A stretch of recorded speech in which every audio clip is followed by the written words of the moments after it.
ይሄን የምናየው ቢልዲንግ ማለት ነው ዌስት ሺካጎ ሴንትራል ፓርክ ኤንድ ሌክ ኦኬ ሶ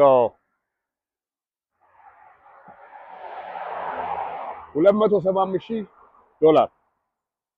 ዚሮ መኒ አውት ኦፍ ፓኬት ምገዛ ማለት ነው። አንድ ብር ሳላወጣ I'll buy this then አብረን እናየዋለን ውስጡ ምን እንደሚመስል this is going to be the first or second sober living first floor commercial ነው so it's going to be drug and alcohol consultation whatever kind of business first floor ከዛ የላይኛዎቹ አንደኛ ሁለተኛዎቹ they're going to be sober living ይሆናሉ